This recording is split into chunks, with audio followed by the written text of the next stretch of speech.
The law of unintended consequences looks like it has struck again. We've learned that in some cases, the ignition interlocks that are put in cars to prevent people from driving drunk are actually putting them and everybody else on the highway in danger. Now, the problem is not with the devices themselves, but with how they're installed. Tim Maestas is on tonight's special assignment.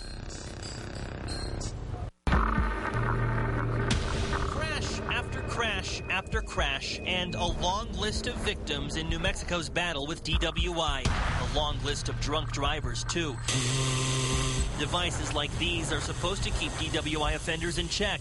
For convicted drunk drivers like Josette Gouroulet, ignition interlocks are as much a part of driving as putting on a seatbelt.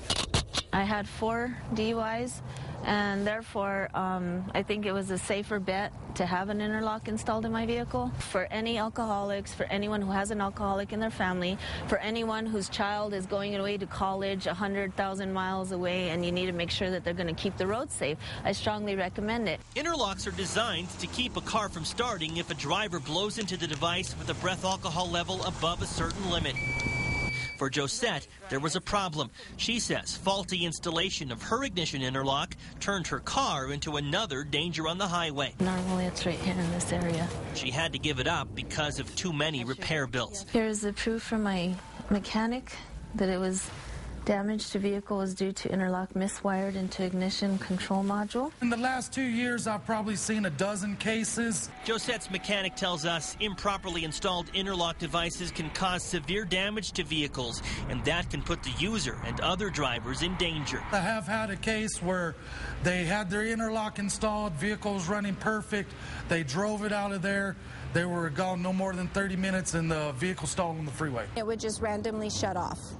It would lock up and shut off. Doris, who did not want to show her face, had an interlock installed in one of her vehicles after her young son got a DWI in 2009. Her mechanic also blames the vehicle's troubles on an improperly installed device. I felt like I was really stuck between, what the mechanic was saying and then the interlock installer being adamant that it wasn't his device that was causing it. Doris and Josette say they had a tough time dealing with the interlock companies, and both say they had a tough time finding anyone who would listen.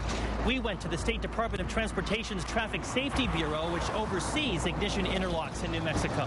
We have existing regulations that everyone must adhere to. According to Traffic Safety Manager Franklin Garcia, the interlock industry is closely regulated with staff members dedicated to investigating user complaints.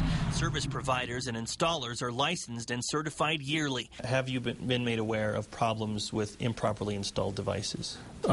We have had staff that have had to deal with those issues, and we're able to usually resolve them just in communication with the service center and getting the information from the driver themselves. According to the state installer application, installers do not have to be certified mechanics. Required training includes satisfactory completion from an automotive electronics training program, or at least 1 year's verifiable experience with motor vehicle electrical systems, and satisfactory completion from an ignition interlock installer training program. Do they have to be licensed certified mechanics necessarily?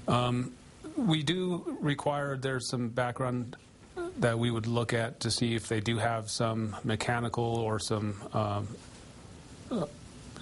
garage type experience. Mechanic Alan Tucker says that's not enough. I think the state should go through ASC certified mechanics. We went to both interlock companies to see if what Doris and Josette were saying was true. High Tech Interlock did not agree to an on-camera interview, but off-camera, the owner told us it is possible for installers to make mistakes, and he says his company makes it a point to respond to problems quickly. I'm Tim from Channel 13. Budget Interlock referred us to the company's attorney because Josette is suing. She says even though she's had a tough time, ignition interlocks serve an important purpose. It is a comfort zone knowing that you have that in your vehicle. But she says it doesn't make sense if what's supposed to save lives puts people in danger. Doris feels the same way. Drunk driving's not safe, and driving with a malfunctioning vehicle is not safe either. Tim Maestas, KRQE News 13.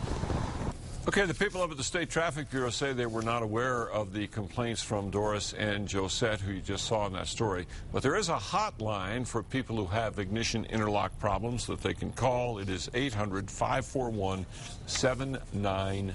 7952. 800-541-7952.